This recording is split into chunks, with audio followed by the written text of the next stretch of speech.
Last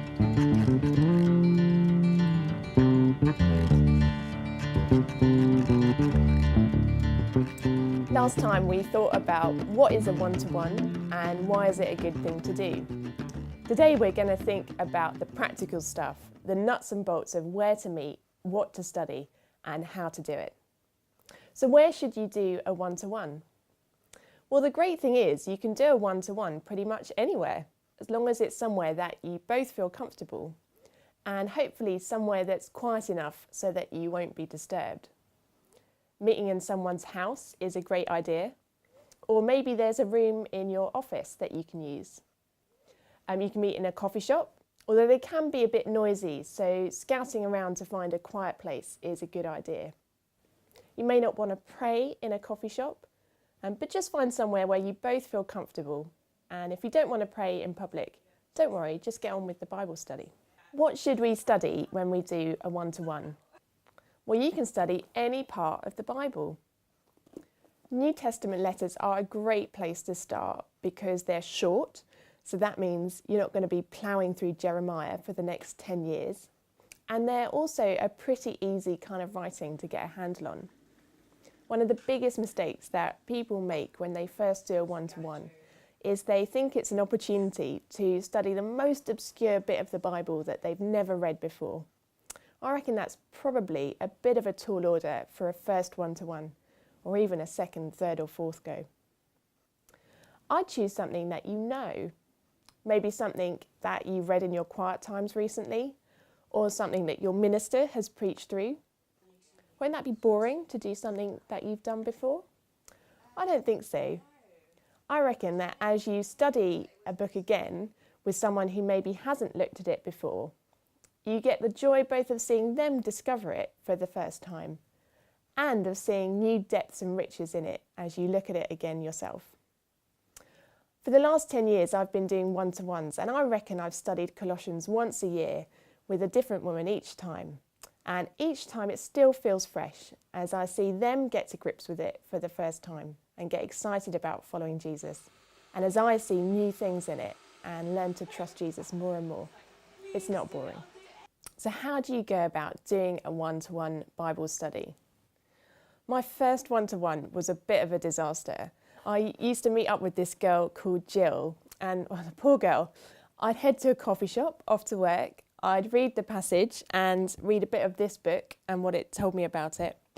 Then Jill would come and meet me, and we spent about an hour and a half ploughing through the passage verse by verse, and me looking up occasionally what this book said when we got stuck.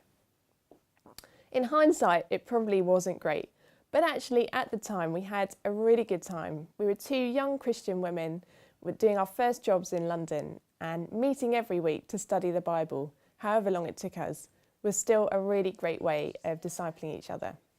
Now, there's no set way to do a one-to-one, but hopefully the following types of questions will give you a bit of structure if you've never done a one-to-one before. The first type of question that you want to ask are what questions. These are observation questions, and the job here is to gather as much information as you can from the passage that you're looking at.